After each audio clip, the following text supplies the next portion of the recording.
Welcome to the Scottish Rite Journal podcast, an audio presentation of the Scottish Rite Journal, brought to you by the Supreme Council of the Scottish Rite, Southern Jurisdiction, Mother Supreme Council of the World.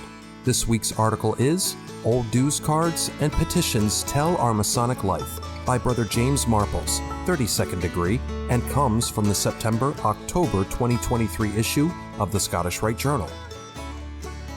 Masonic membership dues cards are a receipt for a member having paid his yearly subscription or fee to retain membership in good standing.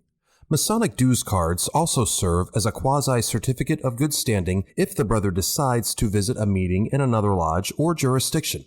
His status is officially certified by the seal. In olden days, this was done via crimping an enlarged seal to certify authenticity. In some jurisdictions, plastic membership cards may only have the seal embossed thereon. In the 1922 example, it is evident that the Valley of Wichita took precautions to prevent the card from slipping into the hands of cowens and eavesdroppers who might attempt to say the card was theirs. The safeguards of height, hair color, and eye color were added so a scrutinizing Tyler or membership committee could detect an impostor whose outward characteristics fail to match those written on the card. In multiple ways, Masonic membership dues cards tell much about our lives. Likewise, Masonic petitions of years gone by are fun to examine. This is true not only for the genealogy aspects of showing dates or years of birth and death, but also usually showing a place of birth. This sort of data is prized by family historians and genealogists. Few Masonic groups went into greater depth, but some did. Consider the case of Homer T. Stewart from Wichita, Kansas. His petition also notes his age and his occupation as a railway switchman.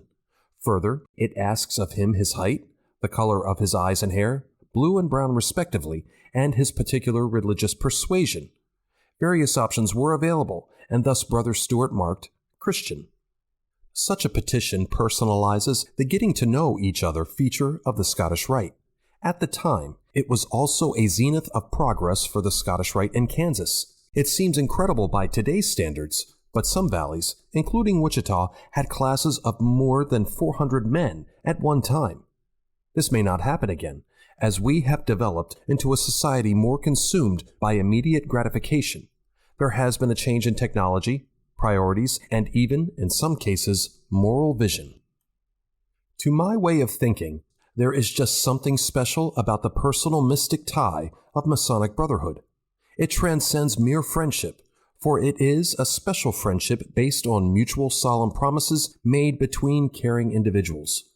Even to this day, Masonic petitions and dues cards are more than just membership applications and receipts of dues payments. They are documents by which a candidate addresses the officers and members of a certain body and promises allegiance and faithful fidelity if accepted for membership.